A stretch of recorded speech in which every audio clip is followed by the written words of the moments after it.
Hey, vinyl community and all my music loving friends, it's Mike MGK Boston back with another video. Today, not a normal video. This is just one of these contest entries.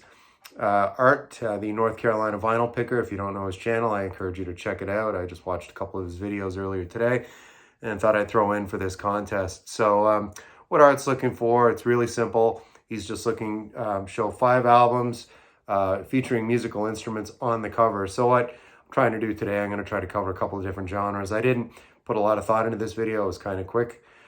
Just threw it together and just kind of briefly scanned through my Discogs and tried to pick a couple of different instruments and a couple of different genres, like I said, so to mix it up a bit for Art. So anyway, we'll kick it off with former Velvet Underground lead vocalist. Of course, we know him, the late, great Lou Reed. This is Berlin. This was released in 1973. It was a huge studio production. The label threw a lot of money at this. He'd had such success, unexpected success with the previous album, Transformer. Of course, everybody knew the single from that, Walk on the Wild Side. This is a used copy I have, unfortunately. There's some writing on the cover, but not a total disappointment in that the record itself is in excellent condition, plays great. So again, Berlin, yeah, this was a huge production, recorded in Berlin. And again, like I said, the label threw a lot of money at it. The session players on this, Ainsley Dunbar on drums, Jack Bruce is on here playing bass, Steve Winwood's on here playing piano and keyboards, and there's a number of other guys. I'm not going to list them all because it's not worth. But those are the big hitters that showed up on this. So not guys that you don't really expect to be playing with Lou Reed, but it does come together on this. The music on this, it's really not what you'd call uplifting. It's kind of, if you've ever seen the movie Trainspotting, released years later in the 90s, about heroin addiction, kind of sets the tone for this album. Again, it's very somber, but it does play nicely. Yeah, if I was to rate it on a letter scale, I'd probably give it a B+. It's not my favorite Lou Reed solo album, but it's certainly a standout. And there he is with his guitar, which is the theme of this contest entry, which is showing musical instruments on the cover. And there's Lou Reed, Berlin, released in 1973. Again, as I noted earlier, I wanted to cover a couple of different genres. So here we go with some vintage country and western.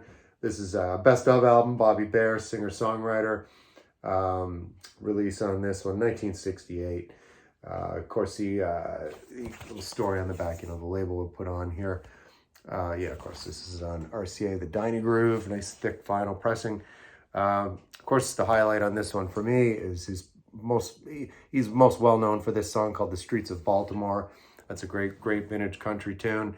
I guess I'll move on down the line's good. In the Same Old Way, Come Kiss Me Love, that's a nice ballad. And, a little blurb about him. In just a few years, Bobby's fame as a singer-songwriter has spread throughout the world. He grew up surrounded by the sounds of country music as an Ohio farm boy, et cetera, et cetera. So anyway, Bobby Bare, great baritone voice in the tradition of Johnny Cash, who was also very active, of course, at that time in the late 60s. And yeah, it's just the best of. I don't have volume 1, but I do have some other Bobby Bare in my collection. He's a great singer, great songwriter. It's good stuff. If you like vintage country, check out some Bobby Bare. Okay, again, skipping some genres. Al Hirt, he's the king. Another one here on RCA Dynagroove right there. Of course, it's Al Hirt and his orchestra. Of course, he played with Pete Fountain, kind of New Orleans, Dixieland, some of it. But other stuff, it's more of that smooth orchestral pop, which this is here.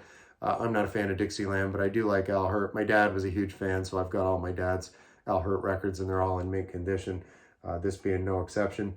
Of course, on this, Sugar Lips is the title song. It kicks it off. He does a cover of The Girl from Ipanema.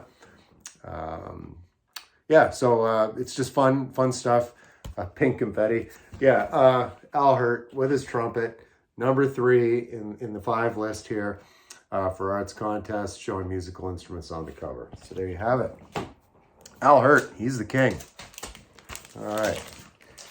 Moving right, we're really skipping around today with the styles.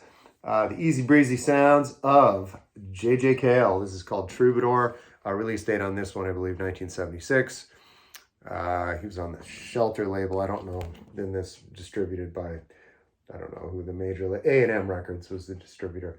So, of course, he wrote songs for other people, you know, Call Me the Breeze for Leonard Skinner. And on this one, of course, he does the original version of Cocaine, which was picked up and done the following year in 1977 by Eric Clapton on his Slow Hand release. So again, this is just showing the top of the neck of the guitar, J.J. Cale's guitar, I assume. Here's the front, and here's the back. So 6-string Sting right there. So yeah, like a typical J.J. Cale album, they're all similar. And I say that, oh, just noticed here, all the clouds are in the shape of guitars. How cool. I've had this album for several years and I never noticed that. But again, as I was saying, you've heard one J.J. Cale album, you've heard them all. And again, I mean that in the best possible way. They're all good. Yeah, I mean, just reflecting his style. It's a really laid back, as I said, easy breezy, nice listen. He's a picker, you know, in the tradition of like Chet Atkins, if you're familiar with the great producer and player himself, kind of in that kind of style. But yeah, this is good. I'm a Gypsy Man's another one on here. The Woman That Got Away. You Got Me So Bad. He was a good songwriter and he was a great guitarist. J.J. Cale, Troubadour. Number 4. Number 5. Rounding things out. The boys from San Francisco. Yes, it's Metallica. This is an EP, 5-song EP. Of course, there it is. It's the 598 EP, Garage Days Revisited. These guys were influenced by a lot of bands like punk, heavy, more punk than heavy metal, like the Misfits, you know, Glenn Danzig's band, and Killing Joke. I don't know if you know Killing Joke from the UK.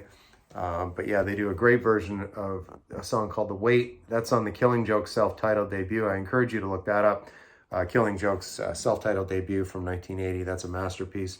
And The Weight just being one great selection from that. Of course, Last Caress, Green Hell. I believe that was a Misfits song. And they do a cover of that. Last Caress, Into Green Hell.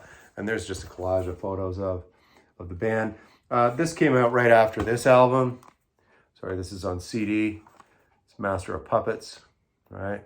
And then after this, right after this came out, I want to say it was, you know, I'm just at a loss here with what came out. This EP was, again, right after Master of Puppets.